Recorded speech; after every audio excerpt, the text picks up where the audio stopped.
नमस्कार, India news Madhya Pradesh Chhattisgarh देख रहे हैं आप। कोविड ओपीडी में स्वागत है आपका। आपके साथ मैं हूं अभिषेक पांडे। आपको बता दें कि मध्य प्रदेश छत्तीसगढ़ में कोरोना की रफ्तार कम हो रही है।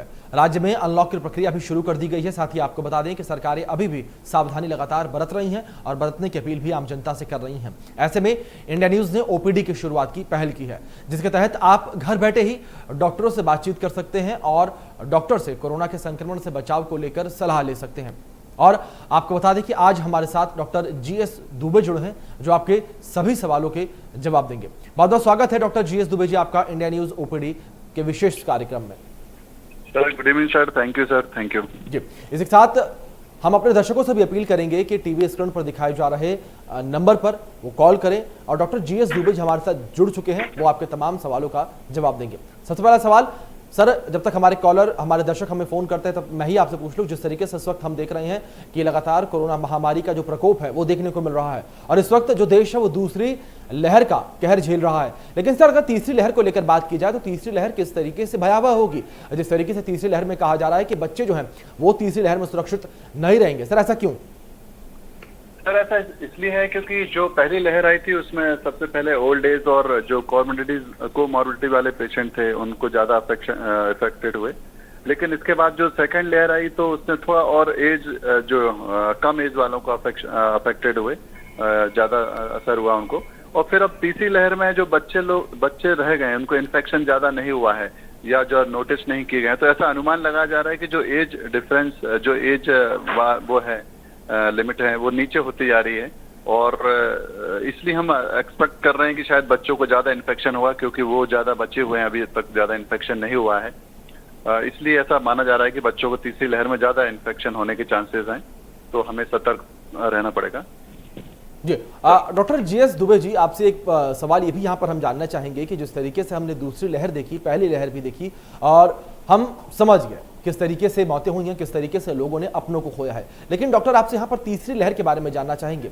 अगर भगवान न करे कि ऐसा कुछ हो कि भारत में तीसरी लहर देखने को मिले, अगर कहीं डॉक्टर तीसरी लहर देखने को मिलती है तो स्थितियां किस तरीके से होंगी? आपका तजुर्बा क्या कुछ कहता है?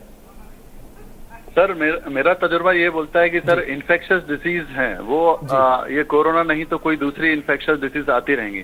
हमने जो पहले और सेकंड लहर से सीखा है, जो हमने गलतियां की हैं, जो स्पेशली सेकंड लहर तभी आई है तब जब हमने बहुत सारी गलतियां की कि हम अननेसेसरी फिर से क्राउडेड स्पेस पर जाने लगे, हमने मास्क लगाना बंद कर दिया, हमने सैनिटाइजेशन बंद कर दिया, हमने पार्टीज करने लगे, हम गैदरिंग करने लगे।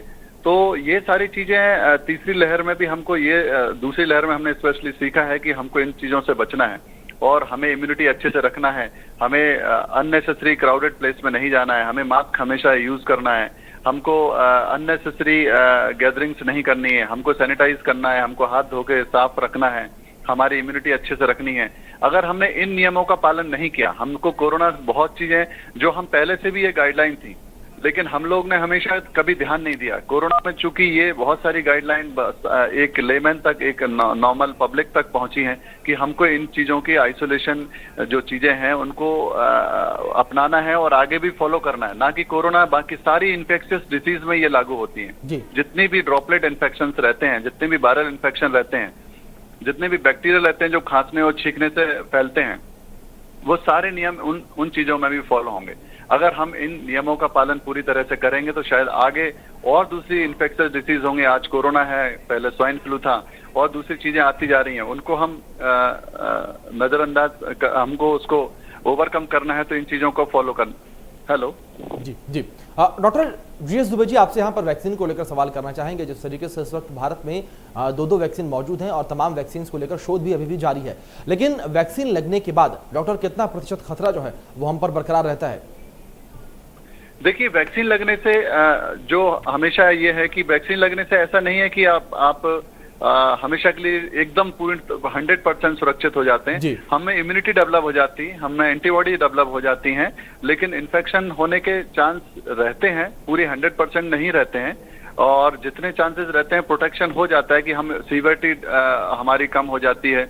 आपको ऐसा नहीं है कि इन्फेक्शन हुआ कि बहुत ज्यादा सीवियरिटी में लैंड हो जाएंगे, लेकिन आपको वैक्सीनेशन हो गया और आप ओवर कॉन्फिडेंट हो जाएं, ऐसा नहीं है। हमको फिर भी आइसोलेशन के नियमों का पालन करना है, हमको फिर भी इम्यूनिटी अच्छे से रखना है, बहुत सारी चीजें पालन करना। लेकिन हाँ, वैक्सीनेशन जरूर कराएं, उससे इम्यूनिटी डेवलप होती है और उससे आगे फर्दर सीवियर इन्फेक्शन का खतरा कम हो जाता है और सिंपल इन्फेक्शन का खतरा भी थोड़ा कम हो जाता है। जी डॉक्टर, यहाँ पर आपसे ये भी जानना चाहेंगे कि जो व्यक्ति गंभीर बीमारियों से जूझ रहा है वो वैक्सीन लगवाता है, और ऐसे में कहा जाता है कि जो गंभीर बीमारियों से जूझ रहा होता है उस पर कोरोना जो है वो अधिक प्रभावशाली होता है, कोरोना उस पर अधिक असर डालता है। तो ऐसे में डॉक्टर आपसे यहाँ पर ये जानना चाहेंगे कि जो गंभीर बीमारियों से जूझ रहे बीमार व्यक्ति हैं उनकी मौत का खतरा कितना कम हो जाता है वैक्सीन से, या यूं कहें कि वैक्सीन लगने के बाद जो मौत का खतरा कोविड होने से उनके ऊपर बरकरार रहता है वो उसी तरीके से बरकरार रहेगा? नहीं सर, मैंने पर्सनली फील किया है, जो वैक्सीनेटेड दो डबल डोज जिनके लग गए हैं और जिनको कोमॉर्बिडिटीज भी थी, मतलब दूसरे इन्फेक्शन जो बीमारियां भी थी, उन लोगों में भी जो डेथ की परसेंटेज है काफी कम पाए गए। उनको कोरोना कुछ लोगों को हुआ है और कुछ लोगों को तो हुआ भी नहीं है। इवन वैक्सीनेटेड जो लोग हैं उनको सिम्टम्स नहीं आए हैं, और उनको जो अगर इन्फेक्शन हुआ भी है तो उनको डेथ नहीं हुई है, उनको सीवियरिटी में नहीं गए कि उनको हॉस्पिटलाइजेशन करना पड़े। लेकिन हाँ, कुछ एक्सेप्शन हमेशा है, लेकिन मोस्ट ऑफ देम में यही पाया गया है कि हमेशा ज्यादातर लोगों में पाया गया है। डॉक्टर जीएस जी वैक्सीन पर बात करेंगे, इसी बीच हमारे दर्शक राजेंद्र अग्रवाल जी हमारे साथ छिंदवाड़ा से जुड़ गए हैं, उनका रुख कर लेते हैं। राजेंद्र जी, बहुत बहुत स्वागत है आपका इंडिया न्यूज ओपीडी कार्यक्रम में। डॉक्टर जीएस दुबे जी हमारे साथ जुड़े हैं, पूछिए आपका सवाल क्या है। नमस्कार जी। नमस्कार सर, राजेंद्र अग्रवाल बोल रहा हूँ छिंदवाड़ा से। सर दुबे साहब, मैं एक बात मैं चाह रहा था कि मैंने जब से वैक्सीन लगाया मेरा दोनों डोज तो कंप्लीट हो गया है, बट दूसरा जो डोज था वो लगभग 1 महीने हो चुके हैं। लेकिन जब से मैंने पहला डोज लगाया तब से मुझे रात में नींद की प्रॉब्लम हो रही और सर में बहुत हेडेक हो चुका है। सच वैक्सीन का ये साइड इफेक्ट नहीं है, लेकिन कभी कभी हम सोचते हैं कि हम कोविड वैक्सीन लगाने जा रहे हैं तो थोड़ा सा ऐसा लोगों का भ्रम फैला रहता है कि उससे थक्के जम जाएंगे, उससे ऐसा होगा, तो वो एक टेंशन, एक एंजाइटी एक दिमाग में बैठ जाता है जो निकलता नहीं है। फिर भी अगर माइल्ड हो सकता है कोई दूसरे कारण से नींद नहीं आ रही हो, थोड़ा ब्लड प्रेशर या शुगर आप चेक करके देखें, या जो आपका स्ट्रेस ज्यादा है उसको मेडिटेशन वगैरह करके देखें, और अगर सिंपल अगर ज्यादा हेडेक हो रहा है तो सिंपल पहले पैरासीटामोल लेके देखें, और या फिर किसी डॉक्टर से कंसल्ट करके देखें। मुझे लगता नहीं कि वैक्सीन से इतने लंबे समय तक ये प्रॉब्लम्स आएंगी। जी राजेंद्र जी, बहुत बहुत शुक्रिया आपका इंडिया न्यूज ओपीडी कार्यक्रम पे कॉल करके अपना सवाल पूछने के लिए। डॉक्टर जीएस, जिस तरीके से यहाँ पर राजेंद्र जी हमारे दर्शक ने सवाल पूछा था, बेहद विशेष और अहम सवाल इन्होंने पूछा। इसी मुद्दे पर अगर आपसे जानना चाहें कि जिस तरीके से इस वक्त वैक्सीन को लेकर तमाम भ्रमतियां जो हैं वो बाजारों में फैली हुई हैं, लोग वैक्सीन को लेकर भ्रम फैला रहे हैं, लोगों का कहना है कि वैक्सीन लगवाने के बाद लोगों की मृत्यु हो जाती है। तो डॉक्टर, ये तो हमें पता है, ये हम भी लोगों से अपील कर रहे हैं कि वैक्सीन से ऐसा कुछ भी नहीं होता, आप वैक्सीन लगवाएं अगर आपकी बारी आती है तो। लेकिन डॉक्टर, आपसे यहां पर हम साइंटिफिक तरीके से जानना चाहेंगे, क्या कोई भी ऐसा जोड़ तोड़ होकर कुछ ऐसा निचोड़ निकलता है कि वैक्सीन लगवाने के बाद जो साइड इफेक्ट्स होते हैं वो इस कदर बढ़ जाए कि जो व्यक्ति है उसकी मृत्यु हो जाए? ऐसा कुछ हो सकता है? ऐसी पॉसिबिलिटीज हैं डॉक्टर? सर, ऐसी पॉसिबिलिटीज बहुत रेयरली तभी हो सकता है जब किसी चीज से एलर्जी हो, एनाफाइलेक्टिक रिएक्शन हो जाए, और लेकिन अभी भी ऐसा कोई केसेस नहीं आए हैं सामने, और कोई भी ऐसा नहीं मरीज सामने नहीं आया जिनको इस तरह का कॉम्प्लिकेशन आया हो। वो किसी भी वैक्सीन से हो सकता है या किसी भी मेडिसिन से हो सकता है। अगर किसी को एनाफाइलेक्सिस किसी चीज से एलर्जी है और उससे अगर एलर्जी हो जाए तो उससे ही डेथ हो सकती है। अदरवाइज ऐसे कोविड वैक्सीन लगवाने के बाद आए और फिर उनको कोई बोलते हैं उनसे हार्ट अटैक हो गया, थक्का जम गए, उससे ब्रेन हैमरेज हो गया, तो वो सब भ्रम फैला हुआ है सर। ऐसा उससे कुछ भी नहीं होता है, सिर्फ एनाफाइलेक्सिस रिएक्शन या एलर्जिक रिएक्शन। डॉक्टर माफ करिएगा, आपको रोकना चाहूंगा, हम वापस आएंगे, इसी बात पर चर्चा करेंगे। इसी बीच हमारे सहयोगी माफ कीजिएगा हमारे दर्शक अंकुर जी हमारे साथ जुड़ गए, उनका रुक कर लेते हैं। अंकुर जी, पूछिए आपका सवाल क्या है। डॉक्टर जीएस दुबे जी हमारे साथ जुड़े हुए हैं, आपका सवाल का जवाब देंगे। हेलो सर, नमस्कार सर। नमस्कार जी सर, मैं इंसुलिन लेता हूँ तो 4 टाइम लेता हूँ सर। अच्छा, तो मैं कैसे लगवाऊँ वैक्सीन, कब लगवाऊँ? क्या लेते हैं सर? इंसुलिन। हाँ, कोई इंसुलिन लगाने से कोई वो नहीं है। अगर आप जो डायबिटिक हैं, हाइपरटेंसिव हैं, या जिनको और टैबलेट चल रही किसी भी डिसीज की, थायराइड की चल रही हैं, या जो बहुत ही बीमार पेशेंट है, सबको वैक्सीनेशन कराना है, और जो अकॉर्डिंग टू शेड्यूल है उसके लगाना है। आपको वहाँ रजिस्ट्रेशन कराना है, जैसे आपका नंबर आता है आपको लगाना चाहिए वैक्सीन। तो इससे मतलब कोई दिक्कत तो नहीं होगी, कोई रिएक्शन वगैरह तो नहीं होगा ना इंसुलिन और नहीं, इससे कोई रिएक्शन नहीं होगा, इससे फायदा ही होगा आपको, क्योंकि डायबिटीज लोग ज्यादा प्रोन रहते हैं किसी भी इन्फेक्शन के लिए। आप वैक्सीनेटेड हो जाएंगे, एंटीबॉडी बनेगी, तो आपको आगे फर्दर कोरोना से लड़ने में क्षमता में वृद्धि होगी। Thank you. जी जी अंकुर जी, शुक्रिया बहुत बहुत, आप जुड़े, आपने अपना सवाल जो है वो पूछा। डॉक्टर जीएस जी, आपका रुख करेंगे और सवाल जवाब जिस तरीके से हम कर रहे थे, जिस तरीके से आप बता रहे थे वैक्सीन को लेकर और वैक्सीन से होने वाली मृत्यु की पॉसिबिलिटीज को लेकर। जी डॉक्टर, कंटिन्यू करें।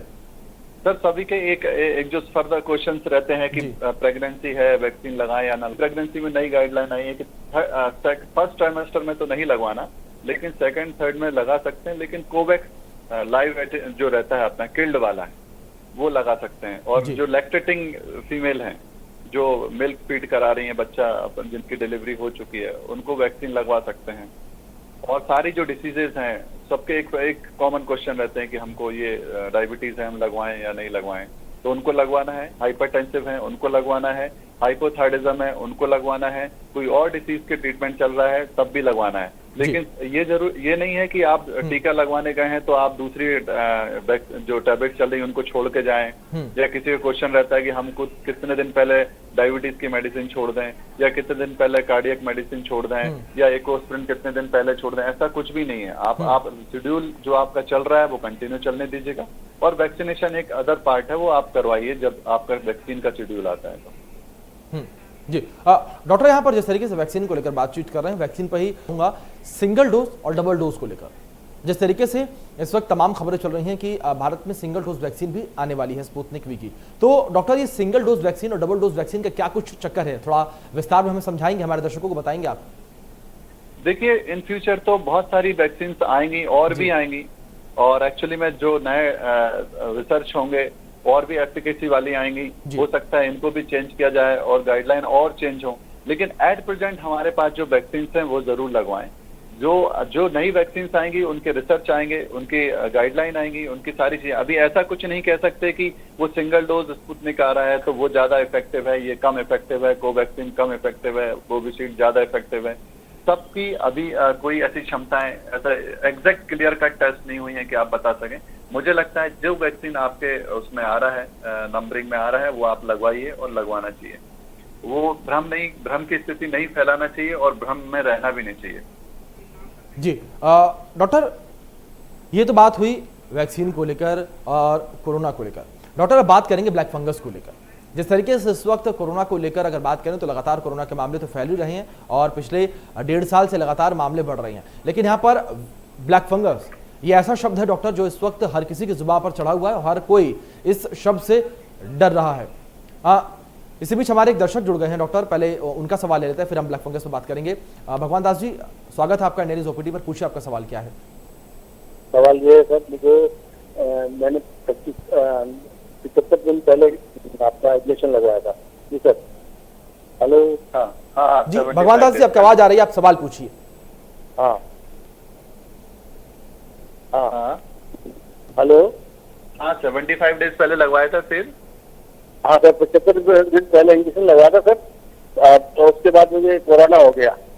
हेलो। हाँ जी, सुन रहा हूँ। हाँ, मुझे कोरोना हो गया था सर। हेलो। बिल्कुल। हाँ जी हाँ जी सर, मैं सबसे पहले इंजेक्शन लगवाया था, उसके बाद मुझे कोरोना हो गया। हेलो जी। हाँ जी, बोलिए। फिर आगे? हाँ, तो उसके बाद अब मैं तो ठीक हो गया हूँ। अब मुझे इंजेक्शन लगवाना चाहिए कि नहीं लगवाना चाहिए?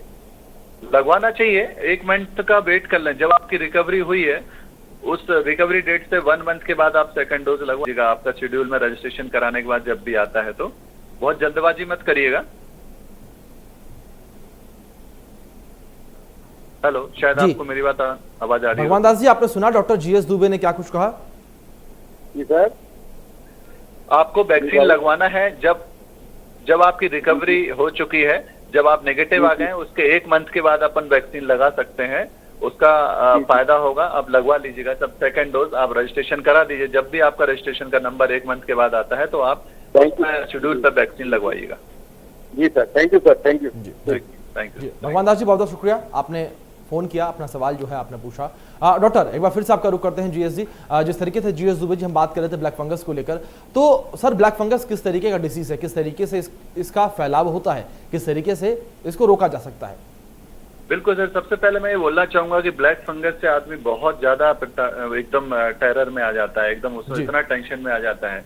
अभी मैंने देखा है कि उसको लगता है कि हर कोविड अगर मेरे को हुआ है तो मेरे को ब्लैक फंगस तो नहीं हो गया। ओपीडी में हर कुछ समय में कुछ पेशेंट आते हैं जिनको लगता है कि मेरे को ब्लैक फंगस तो नहीं हो रहा सर, मेरे को ब्लैक फंगस तो नहीं हो रहा। तो मैं एक सिंपल सी उसका इंफॉर्मेशन मैं आपको देना चाहूंगा कि ब्लैक फंगस एक फंगल इन्फेक्शन है, म्यूकरमाइकोसिस जिसे बोलते हैं।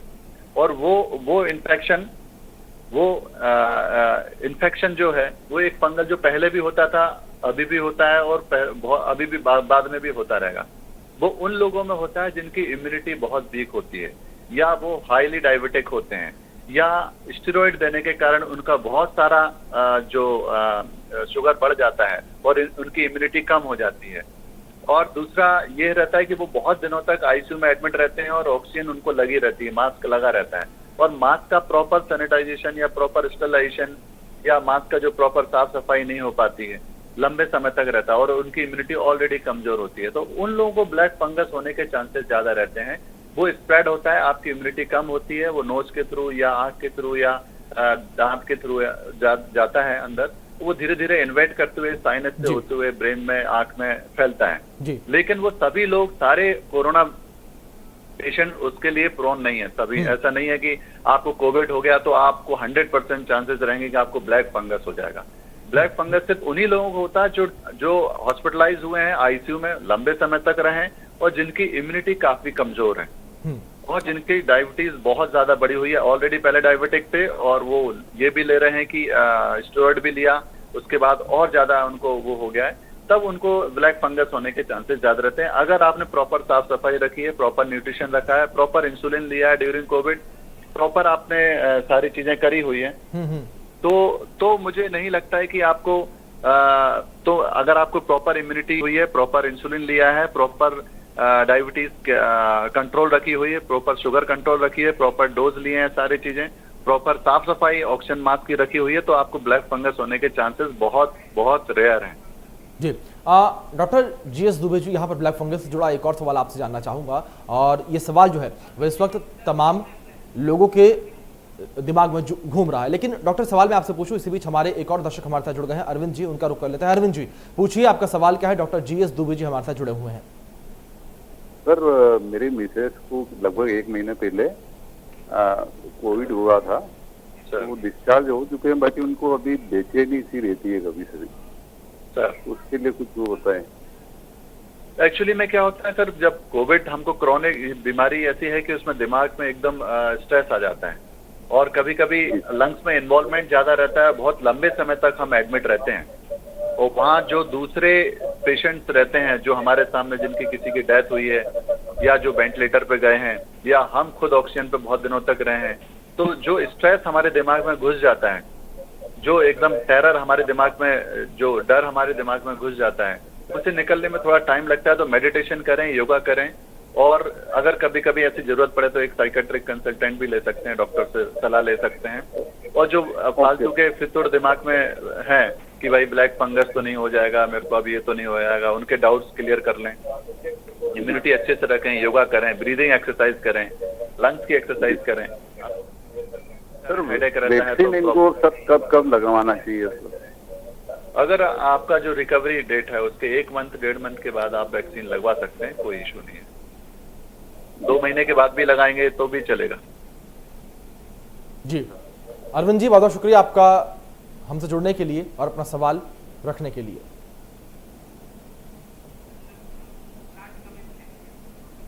जी हाँ जी डॉक्टर, आप बात ब्लैक फंगस को लेकर कह रहे थे। डॉक्टर जीएस दुबे जी, समय थोड़ा कम है, थोड़ा संक्षेप में उत्तर दीजिए आपकी ब्लैक फंगस से किस तरीके से बचाव किया जाए और ब्लैक फंगस इतना खतरनाक क्यों है?